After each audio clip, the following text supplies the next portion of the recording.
This is Dr. Amrita Chakravarti, and I'm a hematologist at Max Hospital, Shalimar Bagh.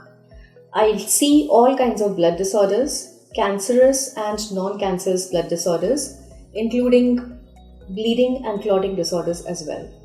So how do we diagnose blood cancers? Blood cancers can be diagnosed by a number of lab tests and radiological tests. So we start with the most simplest test, which is called a complete blood count or a peripheral smear, which can help us know whether there is any apparent abnormality in the blood. What is the hemoglobin count, what is the TLC or WBC count, what is the platelet count. The CBC will give this information. Further, if you look at the peripheral smear, that will also help us know whether there are any abnormal or atypical cells or cancerous cells which can be seen in a person's blood.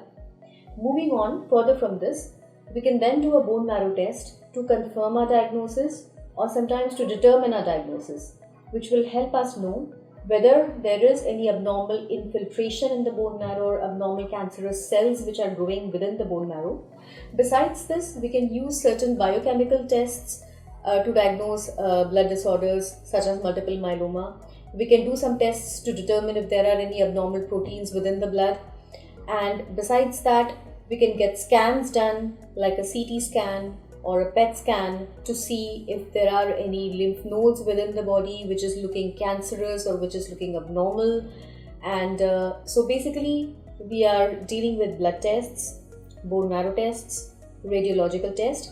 Besides that, there are certain specialized tests which are used to come to a final conclusion regarding the kind of blood disorder, which are the molecular tests or the cytogenetic tests. So these will complete our diagnosis of blood cancers.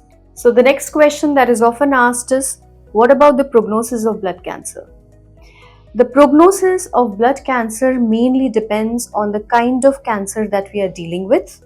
Okay, whether it's a very aggressive cancer or a milder cancer, the age of the patient, the molecular status of the patient or the cytogenetics of the cancer that we are dealing with, whether the patient has received any prior therapy, what was the response to that prior therapy that the patient had received, and whether the cancer has come back.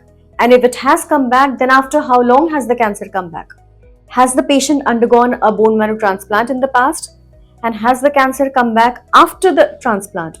So the prognosis of the cancer depends on all these things, including patient characteristics, the kind of treatment the patient may have received, and the disease characteristics.